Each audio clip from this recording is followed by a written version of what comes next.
제가 C9에서 나가기 전에 되게 이야기를 했었거든요. 개인적으로 임팩트 선수하고 꼭 롤드컵에 와서 만나자 이렇게 약속을 했었는데 일단은 그 약속을 이룬 것 같아서 굉장히 기쁘고 기대가 되고요. 일단 저희가 C조에서 TL이랑 같이 그룹이 돼 있잖아요. 일단 저는 굉장히 기대된 매치업이고 약간 제가 예전보다 이만큼 성장했다 이렇게 보여줄 수 있는 경기가 될 것 같아서 굉장히 기대가 돼요. 예전에는 되게 공격성이 제가 강했거든요. 지금은 약간 밸런스가 잘 잡혀 있어서 약간 지금은 예전에는 두 손으로 칼을 들었는데 지금은 한 손에 방패도 생긴 것 같아요. I love it there, Ray, with the callback to his time on C9 with Impact. Of course, back then it was considered that Ray was a bit more of a sword wielder or a spear wielder, while Impact played the role of the shield for the team. Now, though, a year later, meeting in the World Championships, he claims he's a more well-rounded player with a sword in one hand, shield in the other. But it just tees up such an exciting matchup, the idea that these guys were so close at one point and now get to tee up against each other on the world stage. And on completely different teams. So both these guys have had exciting journeys, and there's a lot of importance resting on this game. We know that EDG was able to pick up the win against Mad Team. Team Liquid did lose the game to KT Rolster, although it was much closer than that defeat that Mad Team just suffered. So I'm excited for this one. All right, but what about on the EDG side? Where do we identify strong points, weak points for this squad? Well, I'm looking at their two big carries in Scout and iBoy. I think when we look back at iBoy's performance when they went up against Mad Team, it was pretty incredible. His team fight positioning, the way in which he was consistently dealing out really big damage numbers was very impressive to me. But also the fact that Scout, he's the main reason why this team is even here. Yeah, it's not an exaggeration to say that Scout dragged the dead body of Edward Gaming over the finish line. This is not the same EDG that dominated the LPL. You know, they did not have that same reputation. They were sitting 3rd, 4th, 5th in the standings domestically, and they won 2 best-of-5s in the final hour to grab that last ticket to Worlds. So it was just by the skin of their teeth that they got here. And yet you've put your faith in them here in this game, so explain yourself. Okay, so first and foremost, I 100% agree. TL has better macro play than Edward Gaming. EDG looked very lost yesterday in their game against Mad, and I thought that TL showed very strong against KT Rolster in their game. That said, Edward Gaming understand this. The reason why they're bringing Clearlove back into the roster, they've had shot calling issues all split. Haro has been their mainstay jungle, and when they bring Clearlove back in,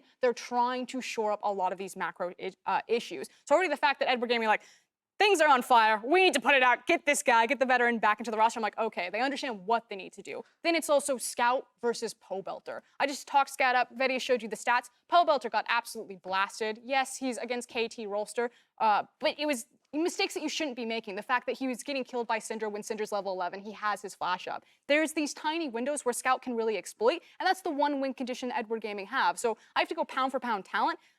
I kind of neutralize it a few ways. I think that iBoy and Meiko should be able to at least survive Doublelift. You think that Impact and Ray, they're going to be even out on the top side of the map, so it has to be about that mid-jungle synergy for me. My TL guys, tell me why you have faith in this squad after struggles internationally at MSI and a tough loss, you know, on the first day. The struggles that they had at MSI looked fairly similar to the struggles they had against KT Rolster in the fact that they looked hesitant or a little bit scared, but they were able to correct those towards the end of the group stage. And I think having that off day yesterday could actually be very beneficial for Team Liquid, recognizing that they had the same issues and addressing it in the 2 days, because if they don't have that one pressure point in the mid lane fall, they could take it. All right, well, we're loading into Champion Select, so it's time to hand it off to the casters to get us in the game. Thank you, Dash. Here we go. Team Liquid versus EDG as Liquid trying to get a little bit of redemption after getting smacked around by KT in their first game. That is very true. KT also just smacked Mad Team around, so TL, I guess, can feel slightly better because of that. But in this game here, it was already identified by Frosk on the analyst desk. The mid lane matchup is very important, especially because Pobelter internationally has struggled. So I really like the Aurelia ban, because I feel like that's kind of become one of those picks where the really good mid laners will take it, and they'll just destroy your more passive mid laner. And I think that, you know, the Akali ban following suit, kind of the exact same thing. You don't want to get isolated in a side lane. Akali, while it's not as good, 0 to 6, once that level 6 to 9, 11 has started to ramp up there, can do pretty much the same thing. And on the side of EDG, to me, these are kind of the... We're not scared of any specific pick from you guys, so we just take the general OPs off the board. In Aatrox and Urgot, Tahm Kench is then debatable. It all depends on which team you ask, but in this case here, they do know that TL in the past has played a lot of it. I think in general, for a team that plays a lot around their marksman and is willing to first pick Kai'Sa on blue side, Pumpkin as a ban does make a lot of sense. It certainly does, but you've just given up Varus Alistar if they want to take it. That is one of those lanes that, as far as it goes, Yeah, can should be bully Alistar heavily. based. Oh, that's a lame bully. But it is 2-7 versus the Kai'Sa. That's your stat. I just stole it. Pastry Type told me that. It's not great. Of course, most of those games, actually all those games were in play-ins. This is the first time we've seen this champion on this stage of the tournament. But as you mentioned, Alistar also available. So we'll see if this counter pick does work out. Could also be Scout's pick as well, in case he's feeling extra spicy today, but I expect it to be iBoys. And whilst I don't love the Lucian, it makes a lot of sense. It is that lane bully, but Alistar is really where I think that this lane gets difficult, because Meiko really cut his teeth on Annie Alistar when he first came to MSI in 2015. He was a monster. As also you want to deny Kai'Sa Alistar, which is the best combination for Kai'Sa. What we see all the teams do now is just a Rakan pick. And you still want that engaged support with the Kai'Sa, but we've already seen that lane struggle so much. And you already have a Lucian on the other side. TL needs to decide, do we want to go for what's best for the overall comp in the late game with Kai'Sa? Things like Rakan, or do we need something that's stronger in the early laning phase? I mean, they have got a Gragas, which we've seen nichely match up against Alistar down in the bottom lane. Good. Try and take away some of the aggression. It's also Braum. True. I also like the fact that they took Gragas early, because I'm really curious about Clearlove's champion pool. They said they brought him back into the lineup because it's his meta. Well, unfortunately for Clearlove, I take a look at this meta, and I think this is probably not your meta. A lot of Lee Sin running around, which historically you've performed poorly on in the international stage, a lot of early game junglers. I'm interested to see if it's something like a Xin Zhao that they pick up for him, which they did in the play-in stage, and try and band-aid some of those early games. Please pick, okay. We'll take it all back. On there, picked for Ray instead, after the Sion pick there for Impact. We did just talk about these two on the same team, of course, being Sword and Shield, but it's just kind of two shields / rocks at this point. Going to be playing the tanks. And I know one of your concerns for this game was going to be that these two teams fairly evenly matched. We're just going to go into the mid game, and then the better team fighting comp was going to win. A lot of that revolves around Ornn and the ease of execution that can come out of the champion, something we saw yesterday. Yeah, it's very true. I can't really hide my Ornn bias any longer. I absolutely love him on stage, especially when safe engaged is just superior. So many players are still afraid of pulling the trigger because there's a chance it could go wrong, but Ornn just gives you that safety. The thing is, though, you have Lucian, who's definitely going to get outskilled by Kai'Sa. Yep. So if this game does end up going towards the late game, which is what I expected when I looked at both teams on paper, also based on EDG not being able to close out the game against Mad Team on day one, sadly for EDG with Lucian, it's not about late game. Well, maybe not sadly, actually, maybe it could be good for them because they have shown strong play around the bot lane in the early game in the LPL, and that's what they're doing with Lucian here. So screw the late game stuff, more about early game now. Can certainly still force players with the pick, as well as Shen, which is probably a support, at least consideration, given all the picks that have happened so far. And Braum, that we mentioned already, was maybe a pick that Olleh will be looking to, are going to be taken away by EDG. Also, Talia is going to be banned away from presumably Clearlove, so not wanting to give him a more aggressive jungler. I want to see if things like Skarner could be something he wants to play, like it is something he's played a lot in the past as well. And if you are playing this comp now where there's good engage, you have the tools to win early game with your Lucian, you just want something that can keep forcing picks, Skarner does work really well for EDG. Syndra also banned away there, so Scout not going to get that pick this time around, but probably saving counter pick for mid lane. You can see they're talking to Clearlove. Has played some Nocturne already in the tournament, I believe, and looks like it will be locked in once more for EDG. Still, more engage, more ways to keep forcing picks here. TL will not get a slow game. They're going to be constantly attacked. Also a band-aid for poor macro play at times. You know, if you end up in a side lane with a bad assignment or something like that, you can just bring Nocturne towards that side of the map. Also, if it comes to desperate situations, not all that bad around Baron, because if you take away all Baron vision and they have to come fight you, something that EDG can use to force around. Also makes it hard for Kai'Sa to play team fights. Yep. Because you can't fully see where she's going with her ulti during the Nocturne engage, and it's going to be rough for Doublelift to carry this game, but he's getting a lot of protection. Certainly is. I love this Galio pick, though, from Team Liquid. Pobelter, we talked about it. Get something safe, get something like a Malzahar Galio, a very robust laner. That could be a Lucian mid lane. I'm just going to get in ahead a little bit. I already said this. Because Galio is just so poor at the early stage of the laning phase if you can harass him. It could also be something like a Cassiopeia as well if they want to try and bully it out. Well, for now, it is actually more of a standard control mage. Azir early game is obviously nothing special, but we know his scaling is amazing, and Galio can't really punish him early. So we do get a bit of late game insurance for EDG.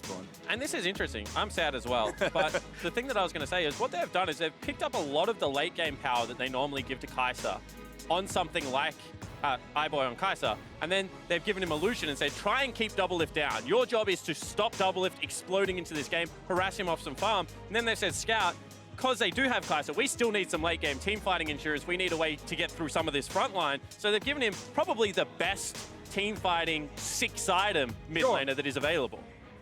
But on the other side with TL, like the Leona pick is actually kind of surprising. Came in pretty late in the draft here. They could have put the Gragas into support. It just screams to me they're going to gank this lane. Like they wanted a support with CC and setup, because otherwise picking Leona against Alistar normally does not feel that great. But now with the Gragas, we've already seen Xmithie do this against KT. Go bot lane early, execute the first gank. Like this is just all about Doublelift on Kai'Sa, and they need to make sure he does not fall behind against the Lucian. It's okay, it's not just a World Championships thing. They've been going bot lane all year long for Doublelift and Olleh. So we'll see if Xmithie can make his way down there and find something. Because again, we kind of expected with a very safe mid and top lane TL willing to play pretty safe and farm things out if they can.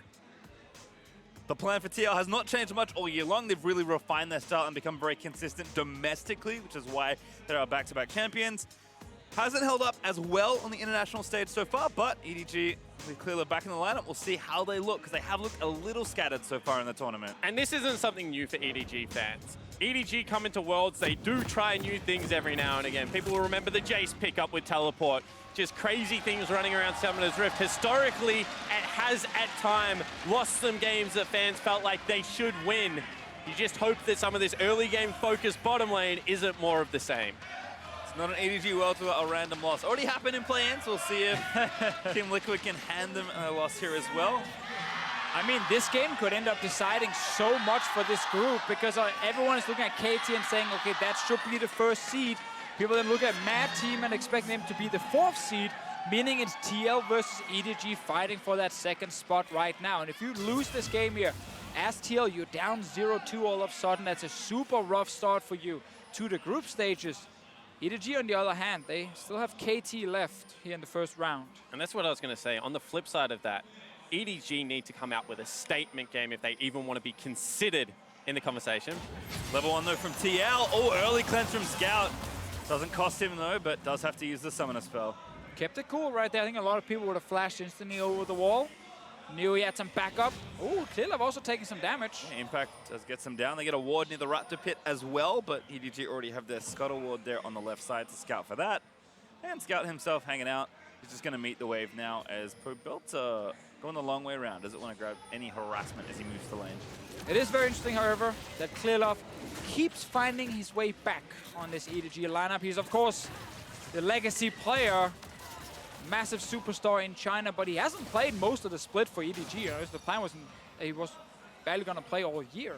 Like, they wanted to start moving past Clearlove, but because so much of the shot calling pressure was then on Meiko, they had a lot of issues past 20 minutes. They didn't know what to do as a team, and Clearlove was supposed to be the guy who could step in and then fix that shot calling issue. Yeah, it almost felt like the Cloud9 and High situation where they'd had this player with the organization since the inception. They'd always had one strong voice in the lineup, so people that they brought into the system didn't necessarily have to step up. Obviously, that changed slightly with Meiko, but I think the interesting thing is it must be something intrinsic to the team, because on paper, or in the game more likely, when you watch them play, not all that much changes when Clearlove is in the lineup. So potentially it's a decision-making, potentially it's a loud voice. Bottom side though, bit of trading there. Olleh does lose some health as Xmithie and Clearlove maybe battling over this Scuttle Crab here. Red buff there for the Gragas. No cleanse, remember. Scout gonna get bopped, does get knocked up as well, but he's gonna hold his flash for now. Pobelter. No CC to follow up. So many small fights around the bot lane and the river here. Scout and Clearlove were trying to contest the Rift Scuttler. In the end, Clearlove will pick it up for himself. And bot lane, we actually saw a level 2 all-in from Olleh. Sadly for him, Meiko got level 2 right after and nothing ended up happening. But back to Clearlove really quickly. We have to remember that he got to play a bit of the regular season, but when it actually came down to qualifying for Worlds in the Gauntlet, it wasn't Clearlove playing. So he's here with the team. He, of course, will add some value to them. He definitely brings leadership, probably safety in comms, which is a big deal for a team that likes to fight a lot in the early game. Back down the bot side. Doublelift and Olleh actually doing pretty well so far, given how aggressive we expect at least iBoy's pick here to be with the Lucian, but even in CS, so they'll be okay for now, as Impact also doing a nice job trading back and forth with his old friend. But again, Ornn, pretty safe, able to hold on and keep relative stability. Certainly is, but Sion is just so frustrating in the top lane. His ability to push in tank versus tank matchups and continue pressure means that Xmithie, who is on a little bit of that earlier game focused jungler, should be able to start getting some pressure on the top side of the map. All comes down to this mid lane though, because if Pobelter starts becoming, you know, a pressure point for EDG, if they're able to push into him, then that game plan falls apart. Well, I actually think if you're TL and you see the Azir, you're pretty happy, because it is the kind of pick that won't punish early game. Scout is known to win lane really hard, play a lot of aggressive picks that can shut down a mid laner. That won't happen with the Azir right here. I think Pobelter gets a ton of chances in the early to mid game to hit his level 6, use his ulti aggressively, preferably towards the bottom side, because there is a thing about this Leona pick. While it's not that great against Alistar, against Lucian, you can follow his dash. If you do connect with your E, you kind of just follow with him. Then you can stun him and ult him right after. So there are ways for Olleh to try and catch iBoy, and then ulti from Pobelter. Like, I can see this come together for TL when it comes to winning bottom side through ganks, and use that to snowball this Kai'Sa towards late game. I think on the flip side, you also have the opportunity, because Azir must push to win lane, where you can start taking the Sion pick and floating it down into the river, you know, trying to generate some pressure around it and try and gank, because some action bottom. Yeah, Doublelift forced to burn the heal. We know Xmithie's hanging off in the fog of war, but looks like Doublelift is too low to make a play. That's what's going to happen if it's just 2v2, and why we highlight the power of the Lucian Alistar early. The all-in, dash forward then from iBoy, plus Ignite on Meiko, means that Doublelift needs to constantly respect him, and we're not even at the point where Clearlove is level 6. Add him on top of this, and you're going to get killed. He's trying something, but we can see the lane ward there for TL. Clearlove going to get spotted, and as they know, not level 6, so no real threat here from the EDG jungler. Doublelift, though, is sticking around, trying to get these CS that EDG wanted to have shoved into this turret. And both of these teams have level 6 plays they can make. So the fact that it's been a slow early game, you know, whilst you would love the heal to still be available there for Doublelift, does kind of play into the explosiveness that we expect to see now that Galio is getting there. And I'm interested, top gank. Yeah, looking for Ray here. Oh, almost gets clipped by the Sion ulti, but is able to flash out to safety. Meiko in, what a flash from Doublelift, but Meiko gonna chase the Ignite is down. It's all in for Eggwood Gaming, but the CC under the turret is not nearly enough. Desire gets low. Meiko takes the last turret hit, but Olleh does actually find the counter kill, and in comes POB.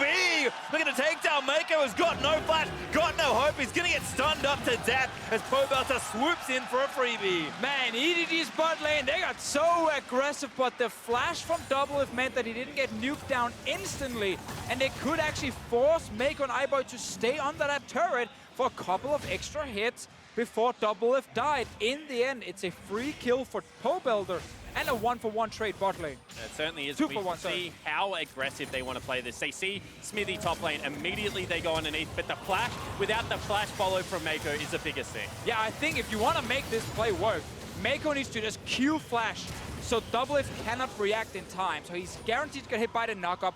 Then you can take him down as Lucian. Otherwise, you end up wasting too much time. And there we go. Pobelter gets the free kill. Doublelift, he's happy. And this is the difference between a teleport mid laner that uses his teleport first recall to buy himself that free wave versus someone like an Azir that has to walk back to the laning phase. It just gives you this artificial ability to move around the map. And now while TL got 2 kills, we have to remember Doublelift did lose quite some minions right there at the turret. Also, the wave was then pushing towards EDG once he returned. So he is currently sitting on 47 to 67 CS, and he's without flash now. Nocturne level 6 is here. Xmithie, we talked about the gang spot lane. He's around. Yep, does have his flash as well. There we go, Looking to follow. cover Olleh. He's going to start it off. Predator is good solo play. Tags Meiko only for the slow. Ulti in. It's going to get Meiko back in. And that's a kill. Leona grabs her second. Yeah, and that's well played in the end by TL. The first part of it looked a little bit sloppy, but Xmithie cleans up the play for the team, puts some pressure on the bottom turret, and this is why they play around Doublelift. Bot side, though, looks like Scout is moving his way down, and Clearlove's ready with his ulti to try and find a counter kill. EDG, though, do have to be careful. Don't want to be too hasty in these sorts of situations. Well, we just got to see exactly why Leona was picked. Olleh got onto iBoy, follows him in to Meiko, misses the ulti at first onto iBoy, but will still be able to land enough CC on the Alistar. And Xmithie was around the bot lane as mentioned. So TL, very clear game plan. They know how they want to get Doublelift out of this lane, get him to a couple of items so he just outscales the Lucian. But similar to the Gen G game, I feel, it's the support that's grabbing all these kills. It's a 2-0-1 Leona as opposed to the Kai'Sa being able to grab any of them. So you can see gold still heavily in favor of iBoy. This is still a lane that the Lucian, even though he's been forced back a couple of times and died once, does have control. And Doublelift is still without flash. Clearlove, you have your ulti. I need to see it used bot lane to secure a very easy kill onto Doublelift and maybe even a turret. But right now, TL have completely warded the bot side. You need control wards if you're EDG. You can put one in your tri-brush behind your turret, and then you know, okay, they're not gonna see the Nocturne here. He can sneak into the lane and just ult towards Doublelift. If that doesn't happen for a couple of minutes, Flash is back up, and I feel like that's a big opportunity wasted. I do feel like this is the first step, though. Get blue buff over, ensure you have the push mid lane, because otherwise, Clearlove, if he wants to go from a different angle, you know, potentially from behind, potentially try and cut off a retreat and focus down the turret, you're going to get collapsed on. So this is the right move. And Meiko level 6 is here. They can tower dive as well, but we know with all the wards they're spotted. He's not committing to it yet. Got to go quickly as well.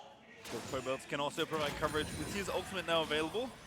Team Liquid, again, using that vision, playing safe, doing what they've done for so many months now. Protecting this bottom lane, letting the Kai'Sa scale up as Xmithie is back down to the same side. But look at this, Clearlove just recalled. He's leaving base with 90 gold. Can you please buy a control ward? Unfortunately, mate, that doesn't give you more damage. That's just what I've learned in my time. Fair enough. All right, well, Xmithie going to clear out this ward. So again, double control wards here for TL at the mouth of the bot side river, just making sure the bot lane stays safe. And Clearlove has really kind of done nothing but farm most of this game. Has the ulti ready to go, and you've said already, Future, he needs to use this ulti somewhere. And the problem is that really only the top lane is available for that gank. You can see Pobelter, he's catching waves rather defensively. He understands that right now he has no vision over his side of the map. Xmithie has done the right thing and gained that vision control around bottom lane. Doublelift's flash is about to come back available. And after the next, maybe shop, Merc treads are going to be picked up by Pobelter. He's not going to be in all that much danger of dying to the Azir. And this game actually becomes rather easy to continue to stall out, continue to progress towards that mid to late game Kai'Sa that we keep talking about TL relying on to win these matches. Exactly, it's really interesting. We could follow the TL game plan. We got to talk about it very early on and could kind of see it work and see it happen. But we also mentioned all the openings for EDG that were not used. And it's kind of one of the things with Clearlove, like, he's never been the most proactive jungler. Like, it's very much safety and farm first. But in this case, when you pick a Nocturne, you're not a very useful champion if you do not actually get any sort of early kills. And he had an opening to get a free kill bot, didn't go for it. This time, though, he spent his gold properly. Better late than never. Meiko sent him back to base, say, can you please get me a control ward? It's actually in the tri-brush behind the lane of EDG. That's where you want it to be if you are a Nocturne. Creative vision, however, in other areas of the map for Team Liquid. And I think this is why people were pretty confident that they'll be able to win this game, because they felt like Team Liquid had the answers to be able to stall out. They had a cerebral jungler like Xmithie that would be able to control Clearlove in the jungle matchup, and that we've already seen the execution in MSI of this lineup. If they are able to get to the area of the map where Doublelift can take over, and they have great tools in the Galio, in the Leona, to be able to fight this one pretty standard front to back. Yeah, again, it's just been safe so far for TL, and that's all they really need to do at the moment. Ray is going to get some damage down here onto Impact, but tank beat tank, as is traditional. A lot of spells get used, and not too much happens to the health bar. At least Impact feeling decent on the CS, about 10 ahead, as Xmithie sneaking into the back of the pit here might start up the Mountain Drake for Team Liquid. Well, we got to see the two control wards now. We got the one behind the tier 1 turret we mentioned before, so you can sit there as a Nocturne, find your way towards the bottom lane. Drake is being started now. We got 4 EDG members on the bottom side. Are they moving into contest here? They're on their way. Clearlove is close. not in range just yet. Meiko, will he go for the play? Ooh, actually, I'm going to start it for Olleh onto Meiko, but Meiko finds the double fold. They're trying to finish off the Drake. Xmithie will get it. Here's finally the paranoia burnt by Clearlove. He wants the Kai'Sa, but Doublelift flashes out of there. And here's Pobelter. He's found one. That's Clearlove going down. Raido has arrived. But the Ornn, he just can't really find space to use it. Meiko though with a follow-up pulse. Might turn it back around for EDG. They're going in for a scout with a massive shuffle. Follows into the Ornn. Olleh gonna go down as well, and EDG somehow saved that fight. Well, look how much damage they can actually deal this early on and how much CC they bring. If they coordinated, Ray ended up TPing in really far behind the team. Clearlove jumped in after Meiko's combo was already used. But in the end, they show that at this point in the game, with Lucian and with so much engaged, they should be able to shut down TL. And once again, it's the important members that pick up the kills as we take another look at the Ace of Predator replay. And this is what you're talking about, just a lot of indecision at the start of this fight. Yeah, right. Right now, it's a little bit weird because the TP is not even coming yet. Now we get the ult in from Clearlove, and while he doesn't get doubles, he forces him out. Yeah, and in the end, Scout kind of just says, you know what, I'm going to do it myself. Corrals everyone into the pit. They think they can get out, but he goes over the wall, he follows up, he chases them, shoves them back towards the lineup. That is a game-changing play from Scout. And I think if you're EDG, you're so happy TL started that Drake. That gave you an opportunity to get a big fight early on. TL had 4 members there sitting near it. They had not actually looked to see if any of the EDG members were back in base, if Clearlove maybe was on top side. No, they didn't know 100% where he would be. So when they stopped that Drake, they grouped together and they set up a potential engage from Meiko. So EDG right there got everything they could ever hope for, but it was started by TL. Certainly was, but Scout collects at the end of the day. And for a player that has had a very up and down international history so far as a player, it is nice to see the strength of his playmaking and aggression still bearing fruit, but maybe some of that lackadaisical play not being so bad. As here's Pobelter down to the bot side of the map. He's going to find Meiko for the taunt, but the Unbreakable Wheel is going to keep him pretty healthy. There's Clearlove also around the other side as EDG have rotated nice and quick to fend off this play. Good patience from the EDG lineup there. Clearlove was out of vision, did have the ultimate available, was just patiently waiting for an overreach. It did not come, but now the siege can start. Continues though. Is Xmithie also maybe able to find a wraparound, but with no flash, with no luck? Like the play here from EDG. They know, okay, all in plus Galio ulti can happen. So iBoy just defensively gets away from the initial engage. And they don't actually just overstay while all of TL are defending because Sion was back in base and could have ulted from the fountain towards the bottom lane. Now they know all of TL backed off. And the rest of EDG can stay in. This is Azir now is getting ahead. This is one of my favorite things about Azir, is the fact that when you have a shorter range AD carry, he gives them the safety to be able to hit turrets. Just through the Sand Soldiers being able to be so much ahead of the turret line, and his ability to duck in and out of turret aggro because there's no carryover damage. Once the soldier hits you, you drop aggro, there's no burn, there's nothing like that, and he's able to step back up. It will give iBoy the safety in the latter stages of the game to be able to step towards the objective. 280 carries without flashes right now in the bottom lane. Xmithie is around. Olleh will find a ward in here. Xmithie will show as well. Yep, TL just trying to get a trade. I think at this point, EDG did collect the bottom outer turret for that bonus gold. See if Meiko and iBoy can mount a defense. Oh, Clearlove's here. Trying to bait them in. Good ward there from Olleh. Will spot the Nocturne, but that's going to get swept here. out. It's 3v3 bot side. Pobelter has no globals. There's no way he can join. But they decide not to pull the trigger despite no flash on Doublelift. And Meiko has flash on the Alistar plus Nocturne ulti. EDG is still trying to play it very safe on the bottom side. And I think there is a risk with Lucian against something like the Gragas that this team fight just goes horribly. So I actually respect, get the recall nice and early. Now you can set pace on the map. You can see they've already fought Ray down to catch that wave at the tier 2.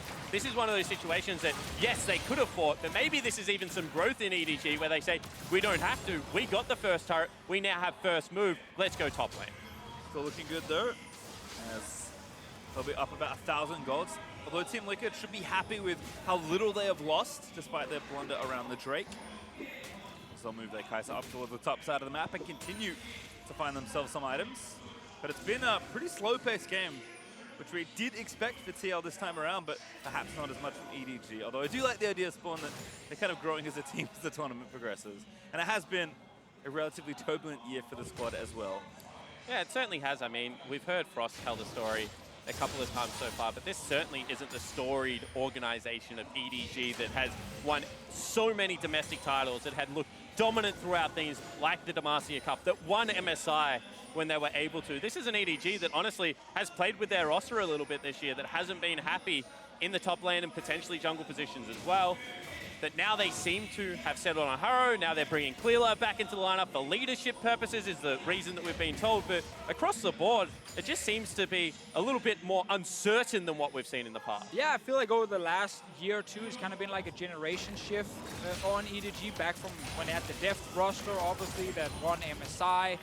Ray is still fairly young top lane on their side. iBoy, of course, is still very, very young down the AD carry position. And then Scout, who last year was the most inconsistent mid lane I've ever seen.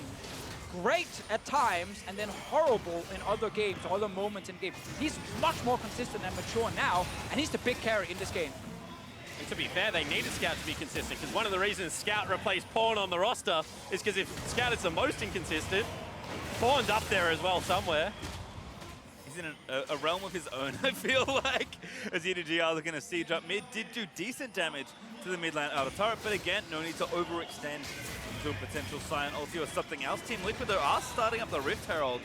Okay. Probably will get a big fight here. All 10 members are around it. Meiko in the front. Xmithie's on him. Yeah, you actually find a wraparound. Meiko, though, fancies himself a jungler. Clearlove pops the ulti. They're going to dive into the backside of the map. Doublelift, though, can't make it over. He needs to use the ult and doesn't do so. Olleh does that. Clearlove is right by the two-man knock after the ulti as well. And Scout, once again, scoops POB back through. A good knock up there for the Sion, but that's just Impact flashing back over the wall. And they just have no access to that team fight. Doublelift doesn't pull the trigger. There is no proactive play.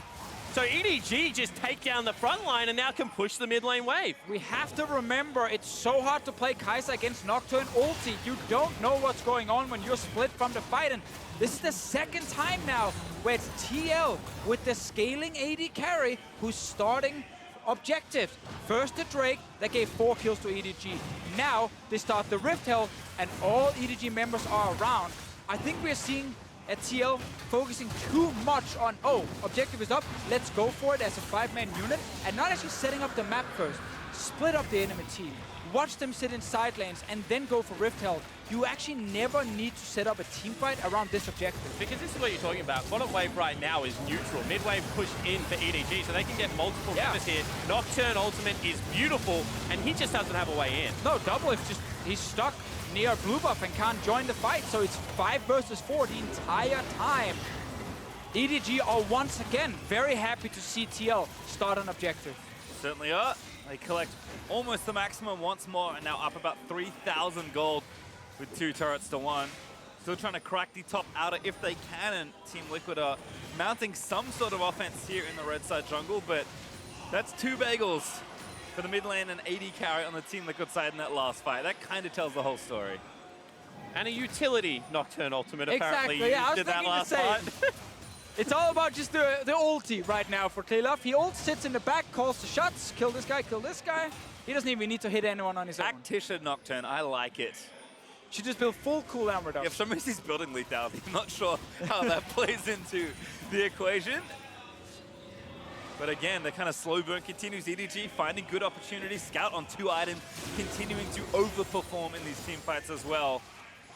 And then also another situation here where we're going to get the full AP Galio coming out. So this is going to be, you know, a little bit of tank with the initial aftershock, but after that we'll do a lot of damage. I don't mind it in this comp because if he ever gets in range of iBoy, he'll probably one-hit him as this game progresses. Yeah, I mean, the entire draft from TL is reach the back line. Yep. A Leona ulti as obviously one of your main tools to get there, Gragas body slam, and then you have ulti from both Kai'Sa and Galio. iBoy and Scout are pretty slippery, however, on Lucian and Azir. As demonstrated. As demonstrated right there, so it's not easy. You don't have like the point-and-click way to get to the back line. Clearlove also shadowing Scout here in the top lane, just trying to open up space. I take it back. Everyone almost coming up here for EDG, wanting to knock down this turret. It's just Ray down the bot lane with the teleport at the ready. And without Leona ultimate, I mean, this is a hard team to engage on. Do they try and make it work here?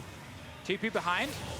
Scout might pull the trigger on the ulti. Here's Impact looking for Clearlove, but he just ults instead. Meiko already found the two-man pole, but Xmithie dead as he stands. Ray looking for the knockup, does actually find Doublelift, and it just looks so simple now for Edward Gaming as iBoy lets the ulti rip. Everyone dives out of the power, and Ray gives the two-man knock, and Scout makes it look so sick.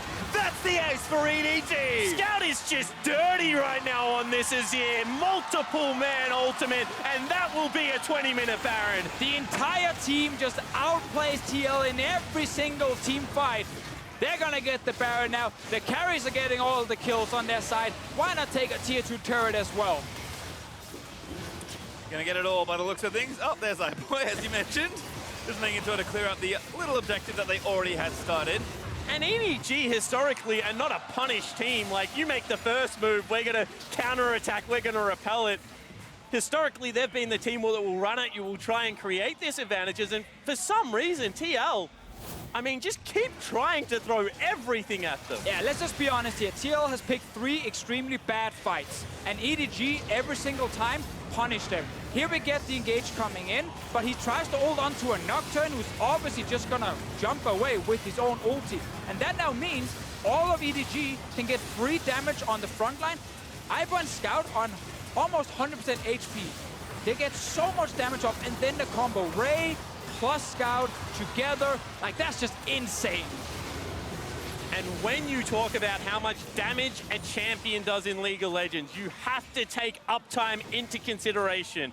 Whilst Kai'Sa is one of the best late game carries in the game, Doublelift has had no uptime this game to show that. And meanwhile, look at the damage coming out of Scout and iBoy. I think one carry did more damage than all of Team Liquid in that last team fight. That's definitely true. Might almost doubled it. EDG with the Baron for 2 minutes plus. Now going to look to take down even more turrets. The Baron minions finished up the top tier 2, and now it's just a mid lane to waltz on by and try and knock down. And one of my questions was, how decisive does this EDG victory need to be to turn this group back into a 2-horse race? I'm not saying we're there now, because I think that a lot of this game has been determined by TL's failures in the plays that they have looked to make. But if you are an EDG fan right now, you have to restart believing in this squad, because when they are executing on plays, it is looking very clean. Feels like a tower dive might be brewing as well. We'll see if Team Liquid can hold the assault, as they do need to start something up. Maybe not now, maybe they just concede a few turrets. We'll have to give up this one at least. Yeah, it feels so hard now for TL when you're this far down, because even full late game, you're against Azir. And this guy is with cleanse, so it's so hard for Leona to get onto him in time and keep him in place for the rest of TL to pile onto him. It's just Doublelift alone on the side of TL in terms of damage dealers, and that's just not enough against the EDG draft here. They had to wait for the Lucian to get weaker and while Doublelift was scaling, but they fought and fought and fought while iBoy could deal a ton of damage. And Scout managed to pick up a bunch of kills with that as well. It's 26 minutes, and Azir's already 3 items. The frontline for TL feels like air instead of steel, which is what they're supposed to be in the face of this champion. EDG already 10,000 gold ahead. And the issue is that Scout is just doing so much damage on the poke that if you don't pull the trigger immediately, you get punished. The times they have pulled the trigger immediately, you get punished, and it looked bad. So there's just really no way for them to get into this fight right now. Slowly losing this turret here. He's going to start the fight up instead. Gets the charge in. Everybody's going to pile into the team fight. They will get a kill already. iBoy actually went a little too deep on that one. But Scout, the true carry of the side, is still alive. They'll force him away with the ulti. The front line will dive into the backside as Ray with the rocks picks up the support kill. And almost everyone on Team Liquid just evaporates as Scout. He's hunting for the final kill. Goodbye, Doublelift. And goodbye hopes for Team Liquid. Yeah, that's it. EDG win every single team fight in this game. Another ace, and the base is done. Now just the easy parts left. They'll knock down these Nexus turrets, and Team Liquid will have to start thinking about their next upcoming game, because EDG have made it look so good in the team fight execution. It is just the Nexus left. EDG will collect themselves yet another win. And the second game, second quick victory. EDG this time, honestly, just took what TL brought to the table, Yeah. and were able to outplay them. That's actually the most impressive thing is EDG, it was not about super snowballing the bot lane. They were hesitant around Nocturne ultis down to that lane. Sure, they got a CS advantage, but that was about it. It was just pure team fighting. And especially with super good engage combined with Scout on Azir, you had a great setup. But man, if you're a TL fan, most concerning thing for me is there is no map setup. It is just, that's an objective, let's run 5-man to it and completely ignore if EDG's around or not. And eyes on the group just to take a more holistic look. I cannot wait for UCal to play Scout. Oh yeah. I mean, that matchup now becomes so hype. Both of these mid laners have been inconsistent historically. UCal was supposed to be the 5th best player on his team coming into this tournament. Both of them playing like superstars. That is going to be so fun to watch them go toe-to-toe. Certainly is, but I believe everyone is ready, so let's see what our analysts have to say about EDG's win. Thank you very much. Pastry time. Continued struggles for Team Liquid, but EDG absolutely picked apart Team Liquid in that game. Close for the first portion of the game, but then things started to just unravel. So when we were talking at the beginning of the day about predictions and coming into this game, I was kind of like, okay, I think EDG have a great early game, really good team fighters, but past the 25-minute mark, TL, they have the better understanding of how to play around the map. They know how to utilize their silence. They're a smarter team. They lost the game at like 20 minutes. Like they never even got to that point, and it was through their own volition as well. That's the thing. I don't think that they would out-macro EDG at any minute in the game, based on the macro that I saw in this game. So this was the very start of the game where you thought Team Liquid, both teams knew what they had to do here, right? EDG wanted to shut down the Kai'Sa, TL wanted to defend the Kai'Sa, and TL actually comes out on top here. This was the good play from TL. But every moment past that was TL forcing something in the most inelegant possible ways. 13 minutes into the game, a Mountain Drake, when you do not have the item power spikes, they just kind of meander into the pit and then meander out of it. And EDG, yes, they did out-team fight them in the moments, but I thought Team Liquid was putting themselves in terrible positions that they didn't have to be in. I mean, ultimately, when someone throws the ball, someone's got to catch it, and it was Scout on the Azir. That was, I think I screamed seeing that. I was like, oh, get dunked on. That Azir play was disgustingly good. Absolutely. 2,000 gold down, TL forces the Rift Herald, misses everyone with Leona ultimate, and then funnels into a choke against Azir Ornn. Yes, EDG is gold glove, but there is so much wrong with TL setup in these situations. Yeah, don't get me wrong. There's no reason for TL to do this. They basically just ran into the wood chipper 3 times in a row and gave away any hope at having a shot with that scaling Kai'Sa. And it's just like, be patient. I don't know if this is maybe a knee-jerk reaction because against KT, they felt like they weren't doing anything that they needed to be decisive. But look at your composition. Play a bit more patiently and play around your own win conditions. I absolutely think it is a knee-jerk reaction by Team Liquid because I listened to Doublelift's interview afterwards, after the KT game, and he said, specifically around the second Infernal Drake where they lost the game. By the way, they've lost a lot of their games because they're around a Drake that they shouldn't be rushing. But he said, if we were not playing scared, we would have just fought them. So I feel like Team Liquid went into this game and tried to project confidence and say, yes, we will just go for the objective and we are confident that we are better. But that is forgetting how to play the game. They weren't making setup for these plays. They weren't flanking. They weren't using Galio. They weren't using Sion. They did a lot of stuff wrong. I feel like Deficio was very apt in his description of how like TL would just focus on objectives without considering where EDG were on the map. It was like, hey guys, this is a bot game. We can just take what we want. Who's going to challenge us? And of course, with the draft that they had selected for themselves, it was never going to pan out that way. And the way in which EDG played their early laning phase and the way in which they executed upon these team fights, props to EDG, they punished extremely hard. Yeah, exactly. Well, we talk about misgivings for Team Liquid in areas of improvement, much needed improvement. We have to recognize the strength of EDG and some of their players, in particular, our MasterCard player of the game in Scout. On that, Azir. Azir is Scout's best champion, hands down, right there next to his Zoe. He doesn't get to play it a lot. There was a couple of bans that were leveraged at him in the playoff gauntlet, so he's been playing this champion, even though it's really disappeared from a lot of the global metas. Yeah, I feel like his Azir just does more damage than everyone else's. I see these other Azirs like tickling people. It's like, why would you ever pick that? And then Scout just shreds through the entire team. Also, just perfect timing on when to go in. Yeah, I think he's so patient in when he uses that Azir ultimate. He waits for the prime opportunity. It's not a matter of just making the flashiest, best play as early as possible. It's, okay, they've used a lot of their abilities, all their flashes are down. Now I can guarantee at least 3 people, and let's win the team fight. And that's the most perfect thing. The biggest difference between Scout last year and Scout this year is he has learned how to team fight. He is no longer just the sword. Like Ray, he's picked up his own shield. All right, well, so for Team Liquid, let's talk about the remainder of their journey here through the group stage, because things don't look good here, but it's very clear that they made adjustments from Game 1 to Game 2, as we mentioned. Being a little bit more proactive this time, just now skipping steps in their race to that proactivity. For me, Frost talked about it earlier on, my biggest concern right now is that they are lacking any kind of carry threat in the mid lane. The fact that all the eggs get put in the Doublelift basket is a genuine concern when this mid lane, when this group is quite stacked in terms of mid lane talent. You need to have threat elsewhere because you cannot keep drafting this way. Well, the first seed from North America continues to struggle while EDG picks up another victory. To hear about that victory, let's send it over to Olleh for an interview with EDG's top laner. Thanks, guys. I am here with EDG's Ray. Congratulations on that win. Now, you promised Impact that you'd meet him at the World Championships, and now that you've played against him and you beat him, what does this moment really mean to you?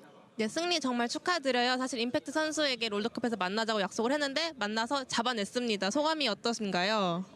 일단 지금 기분을 말로는 표현을 할 수 없이 되게 기쁘고요. 왜냐면은 제가 되게 진짜 너무 이기고 싶었던 상대거든요. 그러니까 저의 약간 스승 같은 느낌인데 되게 이겨서 말로 표현할 수 없이 기뻐요. I can't express how happy I am because he's my teacher. I always think him as my teacher. Taking him down means so much for me.